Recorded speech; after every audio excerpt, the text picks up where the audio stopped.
Hi, Hi, how are you? great, great. Super. Cool. After so long, we are doing live. So, yes, how are you?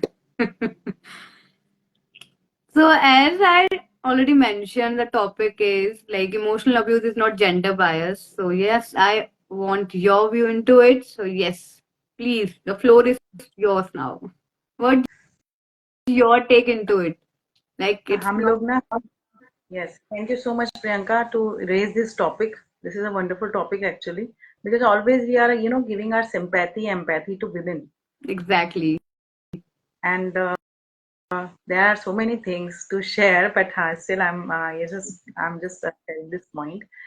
क्योंकि gender bias हम करते हैं, tradition चला आ रहा है, तो हमने कभी फोकस नहीं किया कि मैन कितना हर्ट होते हैं, right? Because we are Exactly. Women talking about women empowerment and all, man empowerment का क्या होगा? Because they are also and not even man, kids, toddlers, each and every human being is abused emotionally, Yeah. Awarely और not अवेयरली, because हम लोग को कभी पता ही नहीं होता है कि हम इमोशनली अब्यूज कर रहे हैं, इवन अपने बच्चों को भी, बच्चे हमें भी, and Hmm. We are not aware. Main thing is that we are not aware, unawarely we are doing this. Right. This is important. So it's not quite good, because emotional अत्याचार जो है वो नहीं होना चाहिए, abuse नहीं होना चाहिए. Yeah. चाहे वो When we talk about emotional abuse, सबसे पहले जो thought आता है वो आता है female. Only the female who is going to be abused emotionally. But females खुद कितना मेन को emotionally abuse कर रही है, that is totally a different thing to talk about. Like कुछ भी बोलना, अपनी personal issues को इतना highlighted करना कि सामने वाला कितना emotionally hurt है, not think about it once at all. तो ये चीजें बहुत नॉर्मल हो चुकी है आजकल के टाइम पे कि इमोशनल अब्यूज मेल को तो अलाउ ही नहीं है, लेकिन cry, they can share his emotions too, like नहीं, ये क्या इमोशनल अब्यूज मेल के लिए नहीं बना है, ऑफ कोर्स.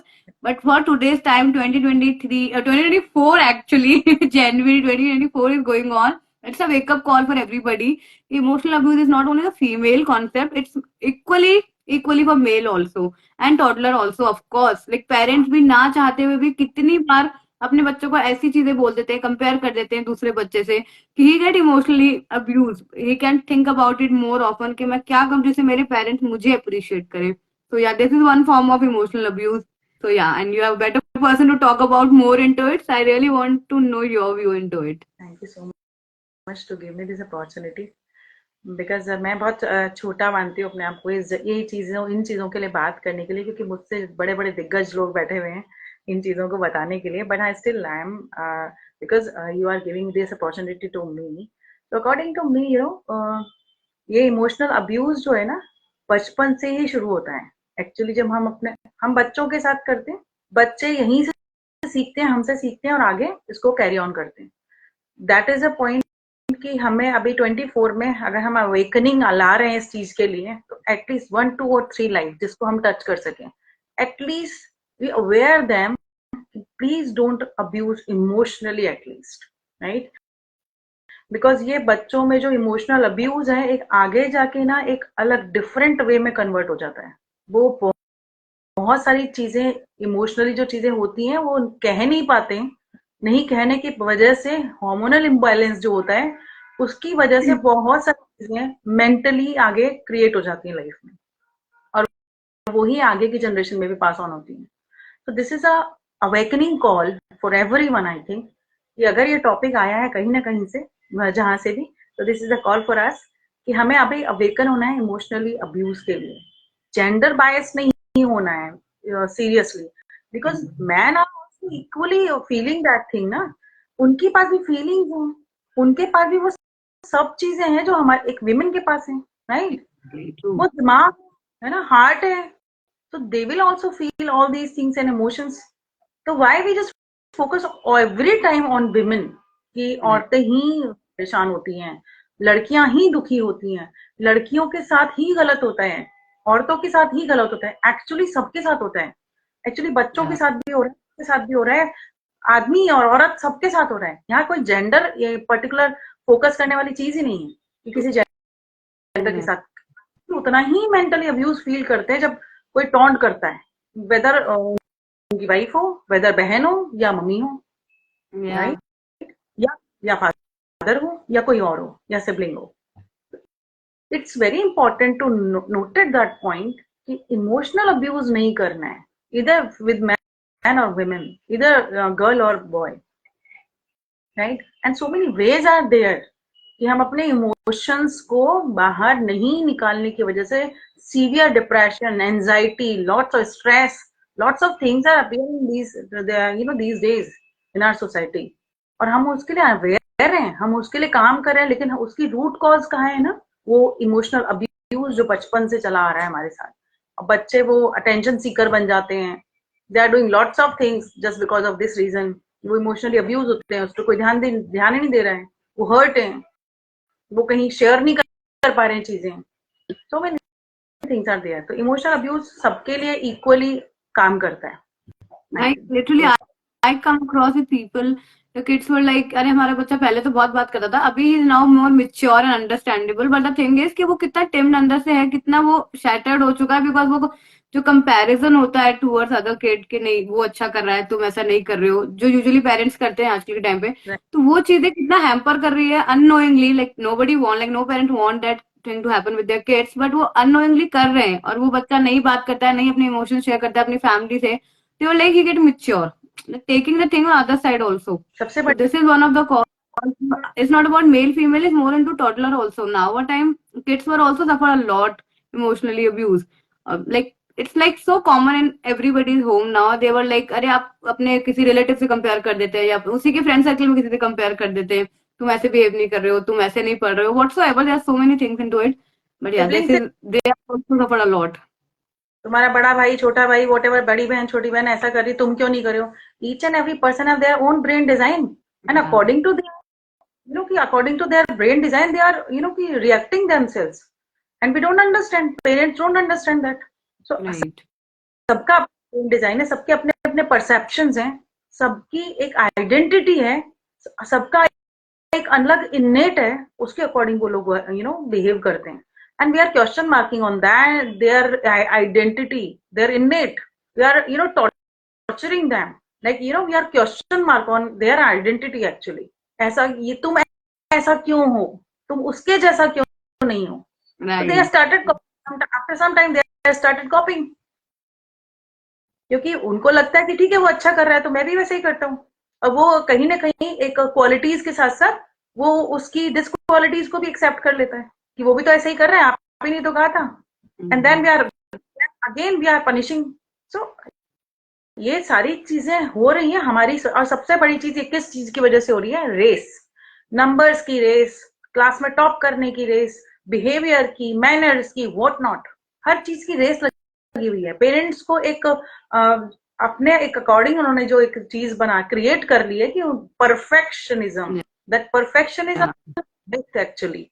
और उसकी वजह से कि हमारा बच्चा हर चीज में परफेक्ट होना चाहिए, उसका बच्चा, पड़ोस का बच्चा स्पोर्ट्स में अव्वल है, इसमें है, उसमें है, हमारा क्यों नहीं? May be that person is multitasking, your kid is not. तो why you compare all time?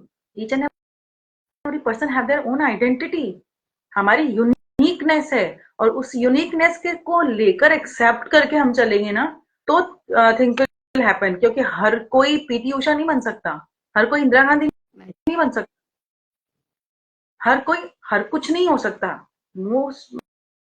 So many things are there, सब डिफरेंट है, तो उस डिफरेंस को एक्सेप्ट करना is a typical task in today's term, that is a Yeah. Problem.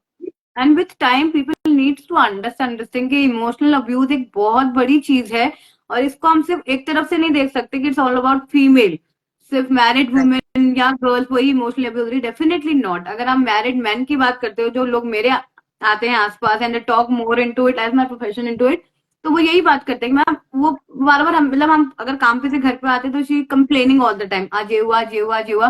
They didn't think twice कि मेरा दिन कैसा गया। तो that is also one of the reason.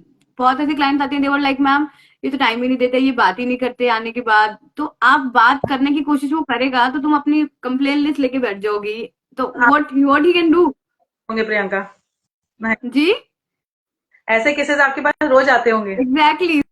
So now I was like नहीं, नहीं, सिर्फ फीमेल्स ही नहीं जो सफर कर रही है, मेल भी, और उनको अलाउ भी नहीं है कि वो वनरेबल हो चाहे इस चीज के लिए, क्यों किसी को बता पाए इतने आराम से कि मैं इमोशनली अब्यूज हो रहा हूँ। डेफिनेटली नॉट, क्योंकि उसको यही बोला जाता है अरे ये कोई बात है, ये तो बहुत नॉर्मल सी चीज है, वो किसको बताएगी, वो किसको बताएगी, तो वो समझो कि वो भी किसको बताएगा। You are equally exactly. Responsible for him also ना। लाइक अगर शादी की है तो दोनों इक्वली रिस्पॉन्सिबल इमोशनली भी, it's not about only financially. People talk about finance all the time, they were like we are financially helping each other, but what about emotionally. अपने husband को किसी और से कंपेयर कर देना, अपनी फ्रेंड के हस्बैंड से कंपेयर कर देना, this is very common now a time. Like अपनी वेरी फ्रेंड के हस्बैंड से, वो उसके लिए ऐसे करता है, वो उसकी बर्थडे पे ऐसे गिफ्ट लाता है, वो सरप्राइज प्लान करता है, you are not doing anything. अभी नाउ ही इज लाइक मैं इसके लिए क्या करूं, like what I suppose to do, what I can do that she make that makes happy too, like I mean this is very rat race kind of a thing, अच्छा वो कर रहा है तो तुम्हें भी वैसे ही करना है। नाइस। अभी वो अगर इमोशनली अब्यूज कर रहा होगा तो वो मत कॉपी करो, बट जो वो चीजें उसके लिए अच्छा कर रहा है ना, वो उसको एज इट इज कॉपी करो तुम, अपनी फ्रेंड से, अपने रिलेटिव से, किसी से भी। मतलब ये कंपैरिजन बहुत ज्यादा होने लगा है कि जैसा वो ट्रीट कर रहा है वैसा मुझे तुम ट्रीट करो, तब तो तुम सही कर रहे हो। तो ये बहुत बड़ा इमोशनल अब्यूज है कि वो कितना टॉर्चर फील करता होगा। अगर ऐसे ही हम किसी वाइफ को कंपेयर करते तो now she is like why you comparing me, so why you doing the same thing. ये चीजें समझनी पड़ेगी जो लोगों को नहीं समझ आ रही है आजकल, बिल्कुल भी नहीं समझ आ रही है। एंड आई तो genuinely feel like male are more emotionally abuse now a time, मतलब the ratio is equal, definitely equal. तो या वी मस्ट थिंक उनके लिए भी थोड़ा बहुत तो अब। Very right. जब हम दोनों पक्षों को देखते हैं ना, चाहे वो फीमेल हो या मेल हो, then we will understand. But हमेशा क्या होता है कि हम फीमेल्स को थोड़ा सा लोअर कर देते हैं कि वो बेचारी, सो बेचारी एग्जैक्टली। कोई भी नहीं है। They are equally handle their own family. If they are not equally handle, and comparison comes in their life. Right. तो कंपैरिजन वहां है पड़ोस से या कहीं सोसाइटी से, कि आज सोसाइटी में ऐसा हो रहा है, rat race, you are talking about rat race ना। सब लोग पार्टीज कर रहे हैं, नाइट पार्टीज हो रही हैं, डिस्को जा रहे हैं, सब लोग ड्रिंक कर रहे हैं। आजकल की जनरेशन में ये चीज आ गई है कि सबके यहाँ पे this is a coolness, this showing a coolness tag, कि वो कूल है क्योंकि वो ये सब करते हैं, और हम नहीं करते तो हम कूल नहीं है। This is very wrong, very wrong. उनका कल्चर, उनकी सोसाइटी, दूसरों का जिससे हम कंपेयर कर रहे हैं, उनका कल्चर डिफरेंट है। So what about us? हमें अपना देखना है, रैट रेस के पीछे नहीं भागना है। और अब जब भी एक पार्ट कंपेयर करने पे आता है ना, मींस अगर एक हस्बैंड अगर कंपेयर कर रहा है तो वाइफ अब्यूज हो रही है, वाइफ कर रही है तो हस्बैंड अब्यूज हो रहा है। यहाँ जेंडर तो मायने ही नहीं रखता है। एग्जैक्टली। जो भी कंपेयर कर रहा है वो अब्यूज हो रहा है। तो सामने वाला अब्यूज हो रहा है, हमें पता ही नहीं चलता है, हम तो अपनी उसमें लगे हुए हैं। हस्बैंड आया है दिन भर से, वो कितना परेशान होकर ऑफिस से आया है, कितनी सारी चीजों के स्ट्रगल के बाद वो घर आया, बट वाइफ को ये चीज समझ नहीं आएगी। वो अपने पूरे दिन भर की, अपने इन लॉज के साथ की, अपने सारी चीजों को वहां रखेगी, वो टाइम राइट। ही नहीं देगी। तो दैट इज अ थिंग कि हम एक दूसरे को समझ के चलेंगे तभी। इसीलिए शायद डिवोर्स भी बढ़ रहे हैं आजकल, इजंट इट? एग्जैक्टली, बहुत मेजर रीजन है, क्योंकि लोगों में इमोशनली कनेक्शन ही नहीं है। Everybody so busy in their own professional life कि वो इमोशनली एक दूसरे को वनरेबल है ही नहीं, शेयर कर ही नहीं सकते, और करेंगे भी तो सब नेगेटिव चीजें। तो वो एक तरह से चीजें हैम्पर ही कर रही है, रिलेशनशिप को हैम्पर ही कर रही है, वेदर ऑफ मैरिज और any kind of relationship we can talk about. ऐसा ही है, अगर हम बात करें, there are people easily come into a relationship और बहुत जल्दी ब्रेकअप हो जाते हैं, क्योंकि वो एक टाइम के बाद वो कंपैरिजन हो जाता है, मेरी फ्रेंड का बॉयफ्रेंड ऐसा कर रहा है, तुम ऐसा नहीं कर रहे हो, वो उसको ऐसे ट्रीट करता है, तुम ऐसे ट्रीट नहीं कर रहे हो। तो ये चीजें इतनी नॉर्मल ले ली लोगों ने कि उनको रियलाइज ही नहीं होता कि अब what negative impact it goes on that person. So yeah definitely it's a very. सिर्फ हस्बैंड वाइफ के रिलेशन पे इम्पैक्ट नहीं करती हैं, ये सारे रिलेशन पे, सभी रिलेशन पे इम्पैक्ट करती हैं। वेदर सिबलिंग्स के साथ हो, बहन के साथ भाई का हो, या वॉट एवर, वहां अगर अब्यूज का मामला तो दोनों में से कोई भी हो रहा है तो they are not sharing their heart with others. That is a point. Right. Because वो कर ही नहीं पा, मेल है ना, मेल को ये हमने लिबर्टी नहीं दिया है बचपन से कि वो तो एक वो तो एक मेल है, उसको तो कोई मतलब राइट ही नहीं है कि वो एग्जैक्टली। अब्यूज हो। ये हमारी एक थॉट प्रोसेस क्रिएट हो गया है। मेल्स तो अब्यूज हो ही नहीं सकते, सिर्फ फीमेल होती एग्जैक्टली। हैं। Very wrong, very wrong. Because male में आई थिंक ज्यादा अब्यूज होते हैं, क्योंकि आजकल प्रोटेक्शन सारा कुछ फीमेल को ही मिल रहा है, मेल को एग्जैक्टली। कोई सपोर्ट। तो मेरे ख्याल से मेल ज्यादा परेशान होते हैं, क्योंकि वो उनको पता है कि उनको कहने के लिए जगह ही नहीं, उनको सीधे सीधे अरे तुम तो लड़के हो, अरे तुम तो आदमी हो, तुम्हें कौन करेगा। So that is a point कि and lots of things are there कि जहां ऐसी चीजें हो रही हैं, सिर्फ एक एरिया नहीं है, बहुत सारे एरियाज हैं, बहुत सारी जगह हैं जहाँ पे मेल फीमेल दोनों ही अब्यूज हो गए, लेकिन अब्यूज हो रहे हैं, ट्रू दैट, आती है फीमेल्स को, क्योंकि विमेन एम्पावरमेंट का टाइम है तो राइट। उनको सपोर्ट मिल, लेकिन मेल का क्या, तो उन मेल्स को सपोर्ट नहीं मिलता, दैट इज अ रीजन कि वो अब्यूज होते हैं इजीली। अब वो किसी से कह नहीं सकते, शेयर नहीं कर सकते हैं, और इसीलिए depression, anxiety, lots of things are coming in our society in this days. और वो एग्रेशन गलत तरीके से निकलता है, मतलब वो एक्शन का रिएक्शन होता है और वो रिएक्शन बहुत हाईलाइटेड हो जाता है, बट जो एक्शन कर रहा है सामने वाला उसको इतना हाईलाइटेशन नहीं मिलता है। तो वो एक बहुत बड़ा रीजन है जो चीजें खराब हो रही है रिलेशनशिप्स में, मैरिजेस में। ये बहुत बड़ा रीजन है कि वो एक्शन तो इतने ऐसे हो जाते हैं, पोक कर दिया, किसी से कंपेयर कर दिया, अब उसके मेंटली वो कितना हैरेस हो रहा है उस चीज से, वो जो रिएक्शन देता है तो लाइक अरे ये तो रिएक्शन उसका ऐसा आ गया, ये तो वेरी एग्रेसिव हो गया, इसने ऐसा कुछ बोल दिया, तो उसका एक्शन तो वो एकदम क्रिएटेड हो जाता है कि उसने एक्शन जो किया उसका रिएक्शन है। So this is what it is. And it's a good thing that we talk about it today, not this topic, which is really required for now a time. So thank you so very much, Dee, for this. So much. Thank you. Thank you. Take care. Bye.